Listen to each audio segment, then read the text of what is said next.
নমস্কাৰ সকলোকে জনাইছো আজি আমাৰ কাৰণে বৰ এটা বিশেষ দিন এটা বৰ মধুৰ দিন পবিত্ৰ দিন আজি আমাৰ গীতা দেৱী হানচাৰী স্মৃতি শংকৰদেৱ শিশু নিকেতনে সগৌৰৱে ৰাইজৰ আশীষ শিৰত লৈ আজি ৬ষ্ঠদশ বৰ্ষত উপনীত হৈছে আজি আমি দিনজোৰা কাৰ্যসূচীৰে এই অনুষ্ঠানটো পালন কৰিছোঁ কিছু সময়ৰ আগতে সভাপতিদেৱে পতাকা উত্তোলন কৰাৰ পাছতে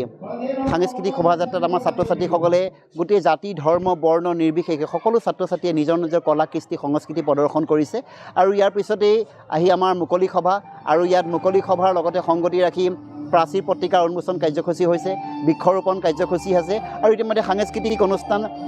চলি আছে সাংস্কৃতিক অনুষ্ঠানত সকলো ছাত্ৰ ছাত্ৰীয়ে উলহ মালহেৰে আয়োজন কৰিছে যিহেতু আজি নিকেতনৰ ৬ষ্ঠদশ প্ৰতিষ্ঠা দিৱস ছাত্ৰ ছাত্ৰীসকলৰ মনত আনন্দ আছে শিক্ষকসকলৰ মনত আনন্দ পৰিচালনা সমিতি লগতে ৰাইজৰ সহযোগত আনি অনুষ্ঠানটো সাফল্যমণ্ডিত হৈছে সকলোকে ধন্যবাদ জ্ঞাপন কৰিছোঁ লগতে আজি দেখা পোৱা গৈছে যে শৈক্ষিক ক্ষেত্ৰত হয় শ্ৰেষ্ঠ স্থান পোৱা ছাত্ৰ ছাত্ৰী হয় হয় আমি প্ৰতি বছৰে আমাৰ নিকেতনৰ শ্ৰেষ্ঠ ছাত্ৰ আৰু শ্ৰেষ্ঠ ছাত্ৰীগৰাকীক আমি নিকেতনৰ পৰা পুৰস্কাৰ প্ৰদান কৰি আহিছোঁ এই বছৰো মানৱ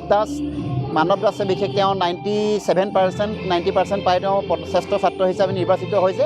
আৰু ছোৱালীৰ ফালৰ পৰাও সুপ্ৰভা মিত্ৰ নামৰ ছোৱালীগৰাকীয়ে আমাৰ তেখেতেও শ্ৰেষ্ঠ ছাত্ৰী হিচাপে নিৰ্বাচিত হৈছে লগতে আমি ছাত্ৰ ছাত্ৰীসকল উৎসাহিত কৰিবৰ কাৰণে খেল সমাৰোহৰ যিটো আয়োজন কৰোঁ সেই খেল সমাৰোহতো শ্ৰেষ্ঠ ছাত্ৰ